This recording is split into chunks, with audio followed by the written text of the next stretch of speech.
De retour sur scène, votre émission Le Temps d'Apologie refait surface sur la chaîne YouTube Omsam TV avec votre humble serviteur, l'apôtre Jimmy Nembamba, le visionneur et représentant légal de la communauté Omsam.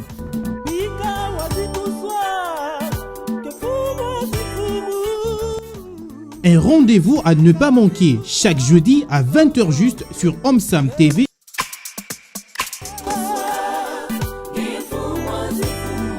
N'attendez pas, abonnez-vous dès maintenant et gratuitement.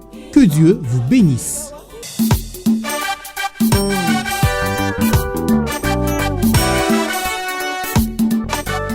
Bonjour, bonsoir, shalom.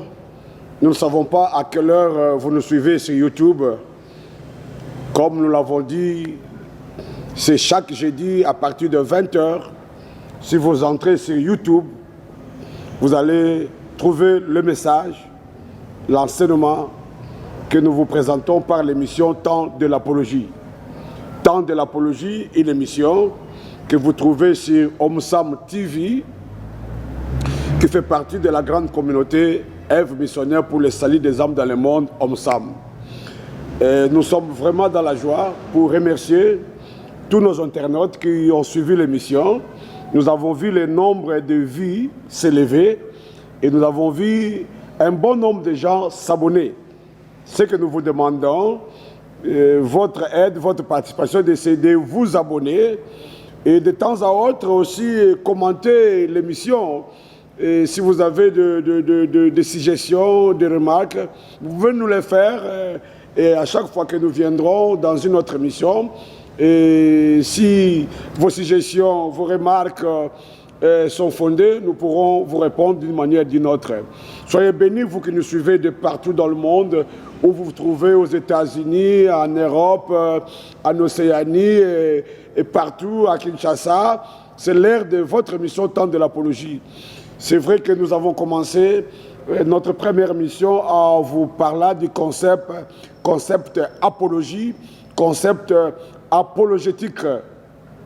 Et nous avons promis aujourd'hui de parler des fausses doctrines.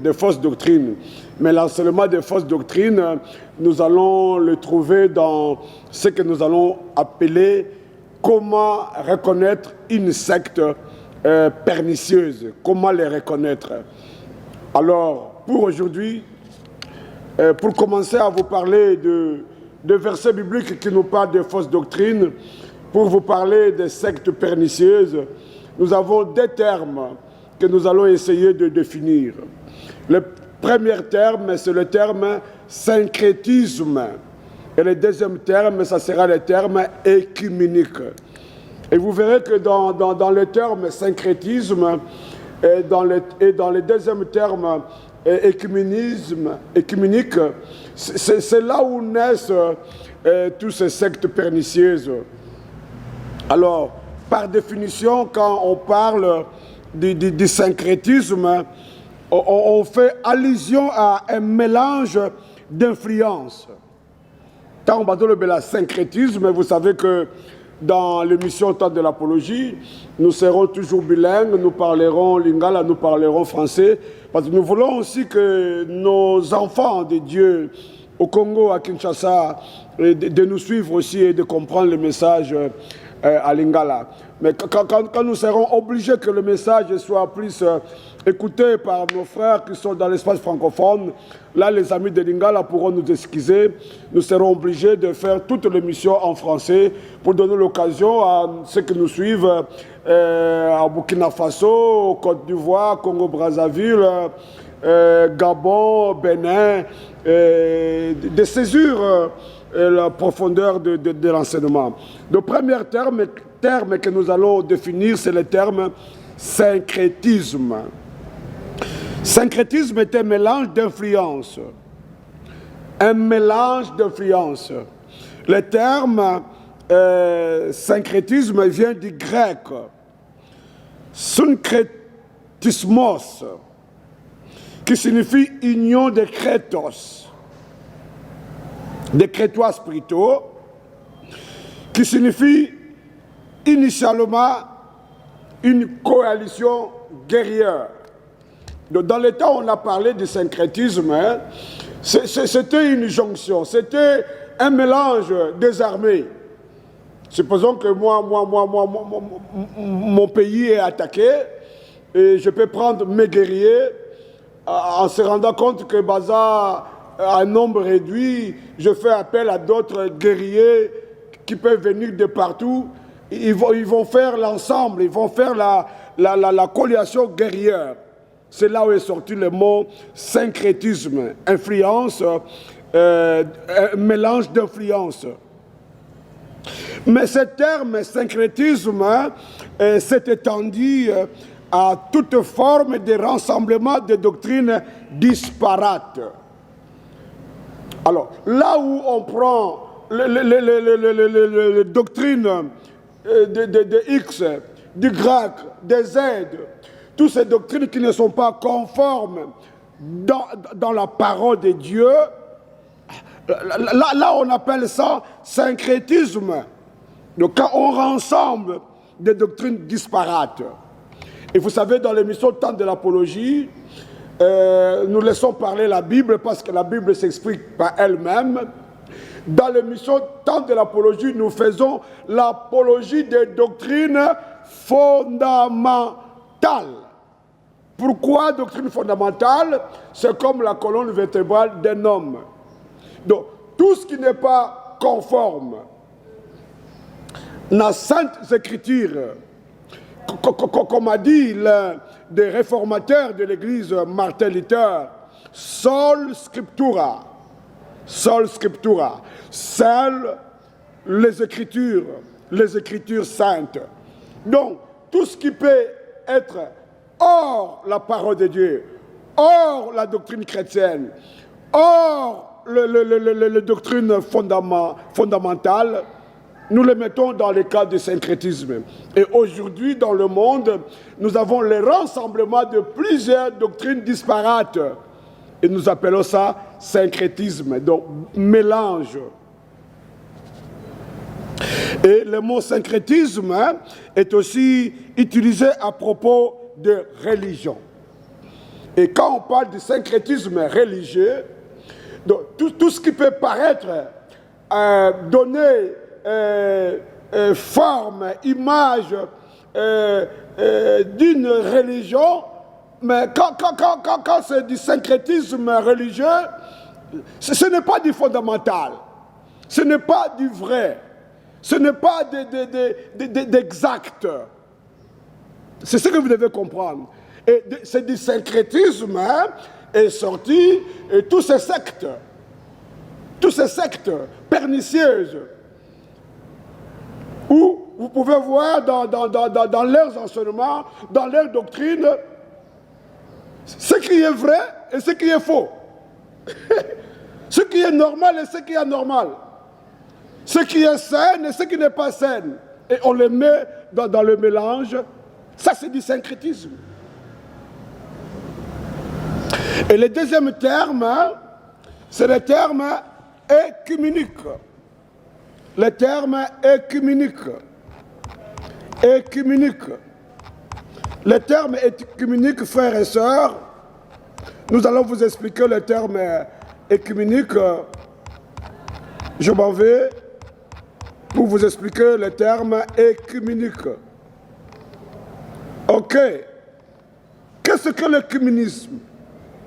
L'écuménisme désigne l'effort des chrétiens pour parvenir à une unité institutionnelle entre les différentes églises et communautés qui les composent aujourd'hui. Quand on dit écuménisme, on voit l'ensemble de croyances, ensemble de gens qui confessent la même foi. Là, on est dans le vrai écuménisme. Parce que le mot écuménisme, il parle de l'effort des chrétiens pour parvenir à une unité institutionnelle entre les différentes églises et communautés qui les composent aujourd'hui. Là, c'est l'écuménisme dans le vrai. On dit que tous les chrétiens du monde entier, ils confessent la même foi, ils ont eu part à un même baptême.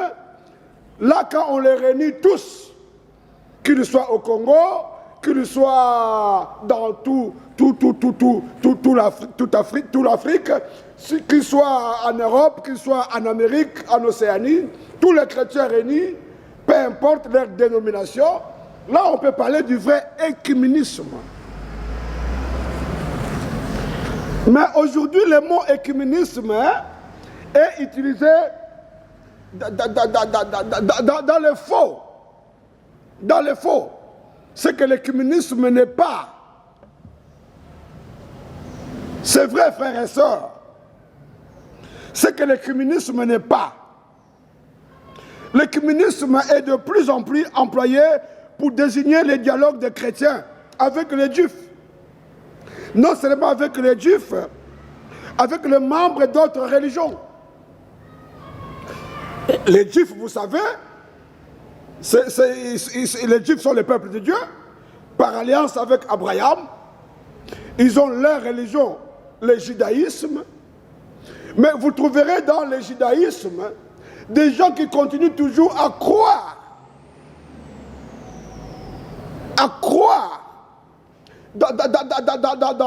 dans la religion juive. Alors que la religion juive a été une ombre des choses à venir. Non, pas une ombre à venir. La religion juive a été utilisée par Dieu pour préparer la venue du Christ. Aussi longtemps le Sauveur est venu, on ne parlera plus de la religion juive, on parlera du christianisme. Voilà pourquoi la Bible parle dans Jean 1:1. Au commencement était la parole était avec Dieu et la parole était Dieu. Cette parole est venue chez les siens, mais les siens l'ont pas reçue. Qui sont ces siens? Ce sont les Juifs qui n'ont pas pu reconnaître Jésus comme le sauveur du monde. Alors que Jésus a été l'envoyé de Dieu. Jésus a été le Messie qu'attendaient les Juifs. Mais quand ce Messie est venu, les Juifs ne l'auraient pas connu. Pas tous.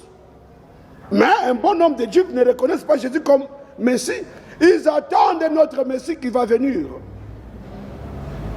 Alors, quand on parle de l'écuménisme, qui n'est pas biblique, c'est cet écuménisme qui met les chrétiens ensemble avec les Juifs. Et on ajoute, au-delà des Juifs, on appelle les musulmans, on appelle les bouddhistes, on appelle les hindouistes, on les met ensemble. Dieu n'est pas là. Donc, cet écuménisme fabriqué, qui n'est pas spirituel, ainsi que du syncrétisme religieux, où il y a mélange de doctrines disparates, c'est de là maintenant naissent tout ce que nous avons comme secte pernicieuse, frères et sœurs. Mais le vrai écuménisme, c'est cet écuménisme où le dialogue se fait entre chrétiens. Les chrétiens qui ont une même foi en Jésus-Christ. Et les mêmes chrétiens qui ont eu un même baptême. Là, quand ils sont ensemble dans les dialogues, nous pouvons dire que c'est du vrai écuménisme. Mais tout ce que nous voyons là, et ceux qui prient les hommes, et ceux qui s'agenouillent devant les hommes, et ceux qui ne croient pas en Jésus-Christ qu'il est le sauveur du monde, le Messie, quand ils se retrouvent ensemble, toutes ces prières qui sont organisées au nom de l'écuménisme, quand ce ne sont pas les mêmes enfants de Dieu nés de nouveau, qui confessent la même foi en Jésus-Christ, qui ont eu le même baptême en Jésus-Christ, ce n'est pas du vrai écuménisme, c'est du faux. Dieu n'est pas là. C'est une unité fabriquée, ce n'est pas une unité spirituelle. Et dans le temps de l'apologie, nous sonnons la sonnette d'alarme pour que chaque enfant de Dieu puisse faire attention de ne pas se retrouver dans n'importe quel rassemblement, dans n'importe quel regroupement, dans lequel porte assemblée. Ce n'est pas tout le monde qui écrit sur le mur, sur le panneau de son église, église qui est église. La question que nous allons nous poser aujourd'hui dans l'émission Temps de l'Apologie, c'est comment reconnaître une secte. Comment reconnaître une secte? Frères et sœurs, nous vivons l'état de l'affaire. Covid-19 est venu avec toutes ses conséquences. Covid-19 a des répercussions sur l'économie du monde. Mais Covid aussi, c'est un sonnette d'alarme. C'est comme un avertissement du Seigneur pour préparer l'Église à l'enlèvement. Et que ceux qui sont dans les sectes, qui ne confessent pas la foi en Jésus-Christ, ceux qui sont dans le syncrétisme religieux, là où il y a le mélange de doctrines disparates, de sortir et de rejoindre le christianisme, la foi en Christ, pour être prêt à l'enlèvement de l'Église. Donc, le temps de l'apologie est venu après Covid pour préparer l'Église à l'enlèvement, pour que ceux qui sont au milieu des églises qui ne confessent pas la foi en Jésus-Christ puissent sortir. Nous sentons la responsabilité de préparer l'épouse de Christ en l'enlèvement. Et ceux qui sont dedans, dans l'écuménisme qui n'est pas biblique, c'est du milieu d'eux. Troisième terme, nous allons essayer de vous définir le mot secte.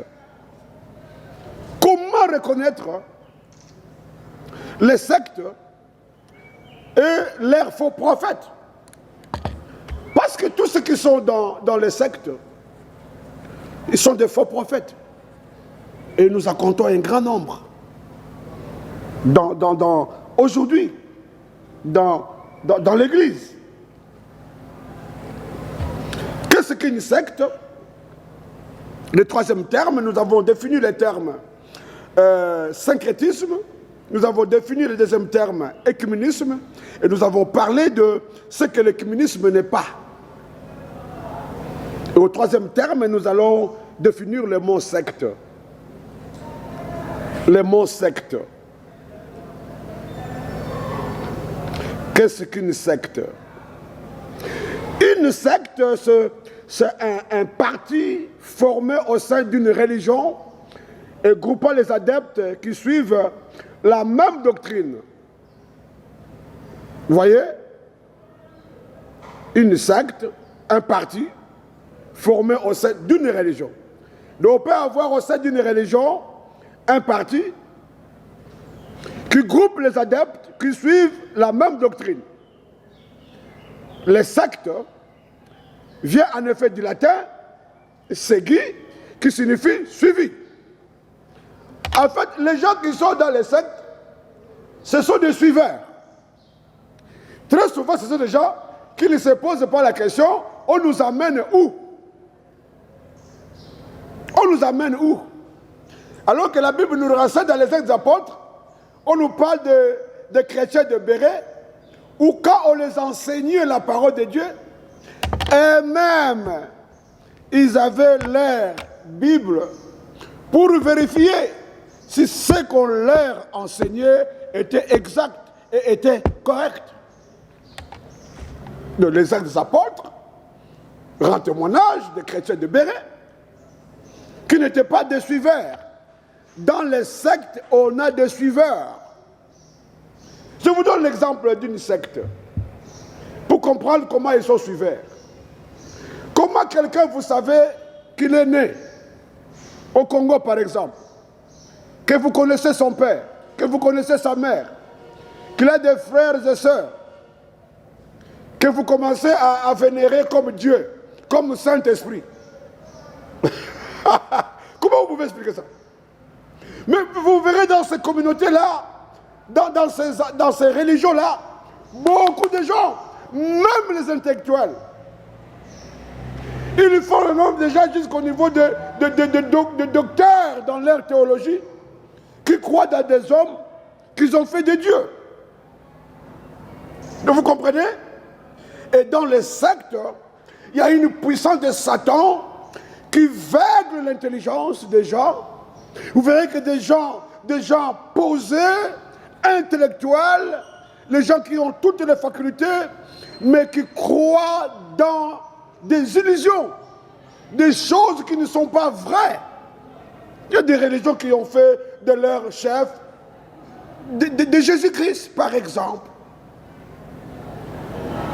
Il y a de ces religions qui ne croient pas que Jésus est le Fils de Dieu, qui prend Jésus pour prophète, en dessous même de leur prophète. Il y a de ces religions qui prient au nom de leur chef spirituel. Ils ont mis Jésus, ils l'ont mis de côté. Alors que la Bible dit, nul ne peut aller au Père sans passer par moi. C'est Jésus qui rend ce témoignage. Le salut ne se trouve qu'en Jésus-Christ. Frères et sœurs, dans l'émission Temps de l'Apologie, nous venons pour vous aider. S'il arrivait que vous êtes dans une secte, vous êtes un suiveur, quand même nous n'allons pas nommer les noms de sectes ici, pas mégarde, mais les critères, les caractéristiques plutôt que nous allons donner pourront aider quelqu'un qui est dans une secte de comprendre que non, les caractéristiques qu'on donne, c'est de notre secte qu'il s'agit. Et s'il arrivait que nous présentons les caractéristiques d'une secte, sans pour autant nommer les noms de sectes, et que vous, qui nous suivez sur YouTube, dans Omsam TV, vous voyez que ces caractéristiques concordent avec ce que vous vivez dans votre secte, alors un seul message: sortez du milieu d'eux pour rejoindre une des églises de Jésus, où Jésus est confessé de tout cœur, où Jésus est reconnu comme Seigneur et Sauveur. Certains le font dériver à tort, par définition, ségar, qui signifie couper, séparer. Et très souvent, les gens qui sont des secteurs, qui ont créé des sectes, ce sont des gens qui sont sortis des religions. Des religions. Même le christianisme a été taxé de sectes. Les premiers chrétiens dans les Actes des Apôtres, parce qu'ils étaient de la religion juive, et quand ils ont suivi Jésus, avec la religion christianisme, on les a taxés d'une secte. Alors que le christianisme n'est pas une secte. Le christianisme, c'est la vraie religion qui nous apporte le salut. Donc, plus loin, le mot secte s'égare, qui signifie couper, séparer. Donc des gens qui se sont séparés, des gens qui se sont coupés d'une religion, ils ont fait leur parti et ils ont créé leur doctrine. Quoi qu'il en soit, le mot secte rejoint le sens d'hérésie. D'hérésie. Donc hérésie, un enseignement qui est non conforme à la parole de Dieu. Hérésie, un enseignement qui n'est pas selon la sainte doctrine. Et ceux qui vantent, et ceux qui sont les détenteurs de cette doctrine, des hérésies, on les appelle des hérétiques. Du grec, aérène, qui signifie choisir. Et selon le Nouveau Testament, la caractéristique de la secte est l'hérésie. C'est selon Fritz Blanquet, c'est lui qui a dit ça. Donc, selon le Nouveau Testament, les caractéristiques de la secte est l'hérésie. L'hérésie est un enseignement erroné qui n'est pas conforme à la parole de Dieu.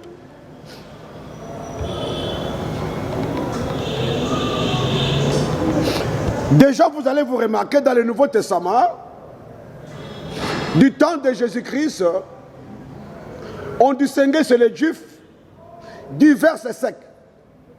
Vous savez, quand Jésus est venu, on avait la religion juive, le judaïsme. Mais à l'époque du judaïsme, on avait diverses sectes. Celle des pharisiens. On avait des pharisiens dans la Bible. Dans Actes 26 et 5. Vous savez, dans le temps de l'apologie, nous laissons parler la Bible. Parce que la Bible s'explique par elle-même. Nous ne pouvons pas commencer l'émission et la terminer sans pour autant lire la Bible. Nous sommes du temps de Jésus, on distinguait chez les Juifs divers sectes. Dans le judaïsme, il y avait plusieurs partis qui avaient foi à leur doctrine. Première secte que nous trouvons chez les Juifs, c'est les sectes, celle des pharisiens, dans Actes 26, au verset 5. Ils savaient depuis longtemps, s'ils veulent le déclarer, que j'ai vécu pharisien, selon la secte la plus rigide de notre religion. Ça, c'est l'apôtre Paul qui rend témoignage. Paul, qui est devenu apôtre de Jésus, il était parmi les pharisiens. Il avait écrit dans la doctrine des pharisiens. Et les pharisiens, c'était vraiment une secte qui était plus rigide. Plus rigide. Donc, les pharisiens, ils secte, et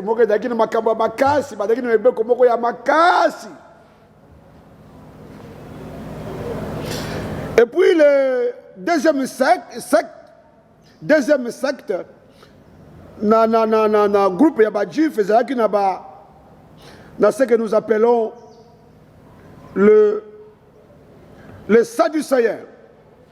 Là, c'est dans Acte 5, verset 17. Acte 5, verset 17. Cependant, le souverain sacrificateur et tout ce qui était avec lui, savoir le parti des Sadducéens, s'élevèrent remplis de jalousie. Nous sommes chez les Juifs. Nous avons première secte, les pharisiens. Deuxième secte, les Sadducéens. Et puis nous avons troisième secte, les Esséniens. Mais toujours du temps de Jésus, les premiers chrétiens furent eux-mêmes considérés comme une secte judaïque, alors qu'ils n'étaient plus dans le judaïque, parce qu'ils étaient déjà dans le christianisme. Là où la Bible nous parle que Christ, les chrétiens sont présentés, le christianisme est présenté comme une secte, c'est dans Actes des Apôtres, Acte 24, c'est dans Acte 24. Acte 24, 5. La Bible dit, nous avons trouvé cet homme qui est une peste, qui excite des divisions parmi tous les Juifs du monde, qui est le chef de la secte des Nazaréens. Paul, lui-même qui venait de la secte des pharisiens, quand il s'est converti dans le christianisme, on l'a appelé chef de la secte des Nazaréens. Vous voyez, lui-même Paul est taxé chef de la secte des Nazaréens. Le christianisme a été aussi taxé d'une secte judaïque, alors que le christianisme n'est pas une secte judaïque. Vous allez aussi voir ça dans Acte 24, 14, Acte 28, 22. Mais dans le Nouveau Testament, là où nous étions dans le temps de Jésus, dans le Nouveau Testament, le mot secte sert donc à désigner d'abord une simple scission, un schisme n'entraîna pas de dissidences doctrinales importantes, mais ce terme a aussi une signification plus restreinte. S'appliqua au mouvement religieux ayant quitté la saine doctrine. Vous voyez? Il peut s'appeler Église de Jésus-Christ. Peu importe le nom de leur dénomination. Église messianique. Église universelle. Église de la foi en Jésus-Christ, par exemple. Mais s'ils ne sont pas dans la saine doctrine, c'est une secte. Même si c'est bien construit, même s'ils donnent déjà de l'argent, même s'ils donnent déjà de l'emploi, c'est une secte. Et dans cette émission Temps de l'apologie, vous allez comprendre comment reconnaître une secte. Et aujourd'hui, avant de terminer, nous voulons vous énoncer 7 doctrines essentielles. Que si dans une organisation dite religieuse, ils priment leurs enseignements secondaires, ils mettent ça au devant. Et ce qui est primordial, ce qui est essentiel par rapport au christianisme, ils n'en parlent pas. Ils enterrent ça. C'est comme ça que vous allez comprendre que l'endroit où je me trouve n'est pas la vraie religion de Christ. C'est une religion des gens de ce monde où Satan se retrouve. 7 vérités bibliques de base. Si vous êtes dans une église où on ne parle pas de la repentance et de la conversion, comme condition sine qua non pour devenir membre, c'est une secte. Pour devenir membre d'une église, vous devez vous repentir et vous reconvertir. Jésus l'a dit, si vous ne vous repentez pas, si vous ne vous convertissez pas, vous n'entrez pas dans le royaume de Dieu. Et vous verrez, il y a des rassemblements, il y a des mouvements qui égorgent de milliers d'hommes et de femmes dont la vérité sur la repentance et la conversion n'a pas de place. C'est une secte. Mais tous ces gens-là ne seront pas sauvés. Deuxième vérité, la nouvelle naissance. Vous êtes dans une assemblée où on n'enseigne pas la nouvelle naissance. Naître de nouveau. Souvenez-vous quand Nicodème est venu chez Jésus. Maître, qu'est-ce doit faire pour être sauvé? Jésus lui a dit, si tu n'es né d'eau et d'esprit, tu ne peux entrer dans le royaume.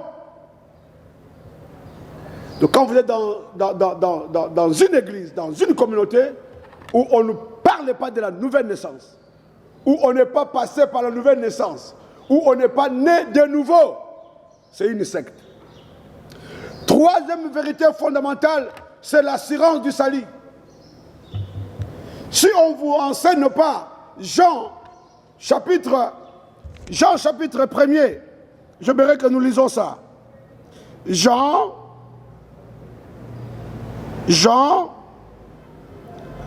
chapitre 1er, évangile selon Jean, au verset 1er, évangile de Jean, chapitre 1er, au verset 12. Écoutez ce que la Bible dit. Mais à tous ceux qui l'ont reçu, à ceux qui croient en son nom, elle a donné le pouvoir de devenir enfants de Dieu, lesquels sont nés, non du sang, ni de la volonté de la chair, ni de la volonté de l'homme, mais de Dieu. Et toujours dans l'évangile selon Jean, au chapitre 3, au verset 16, la Bible dit, car Dieu a tant aimé le monde, qu'il a donné son Fils unique, afin que quiconque croit en lui ne périsse point, mais qu'il ait la vie éternelle. Vous êtes dans une communauté où on ne vous dit pas qu'en vous convertissant, en vous repentant, en vous naissant de nouveau, vous avez la vie éternelle. Vous allez mourir, mais vous ressusciterez pour être éternellement avec Dieu dans la gloire. Vous êtes dans une secte. Quatrième vérité biblique de base fondamentale, la gratuité du salut.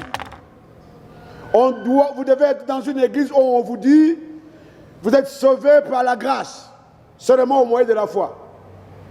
Donc vous n'avez rien à donner comme argent, vous n'avez rien à donner comme sacrifice, vous n'avez rien à donner comme effort à faire. Nous sommes sauvés par Jésus-Christ, par sa mort sur la croix, au moyen seulement de la foi, pas par les œuvres. Si vous êtes dans une communauté où on vous dit, fais ça, payez ça, autant de sacrifices, autant de mouvements, autant de biens pour être sauvés, ce n'est pas une communauté chrétienne, ils ne sont pas dans la foi. Je synthétise. 4e vérité biblique de base, la foi qui sauve. La foi qui sauve, c'est la foi qui sauve. Pas autre chose.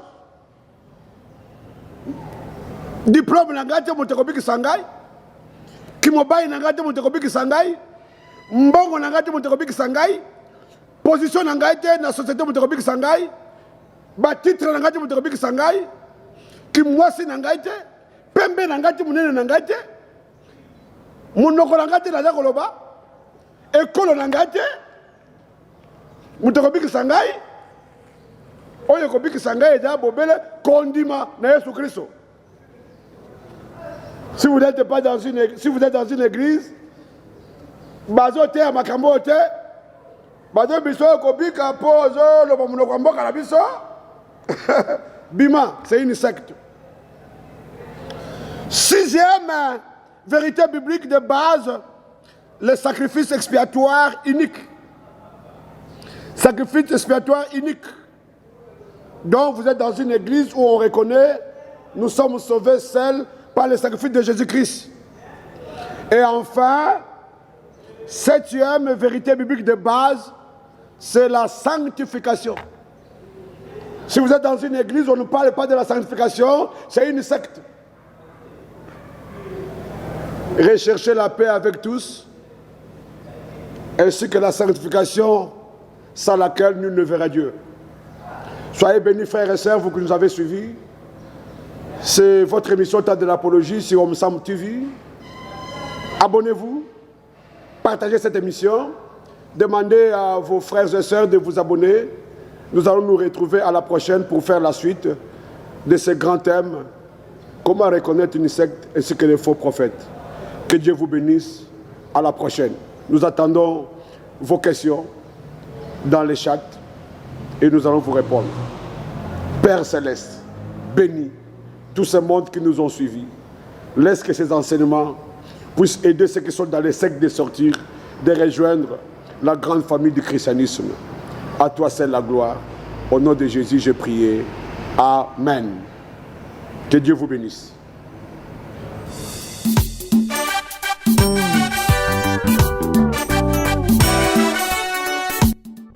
De retour sur scène, votre émission Le Temps d'Apologie refait surface sur la chaîne YouTube Omsam TV avec votre humble serviteur, l'apôtre Jimmy Nembamba, le visionneur et représentant légal de la communauté Omsam.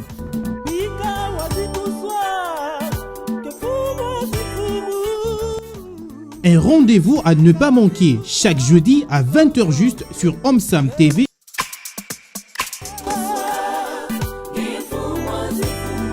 N'attendez pas, abonnez-vous dès maintenant et gratuitement. Que Dieu vous bénisse.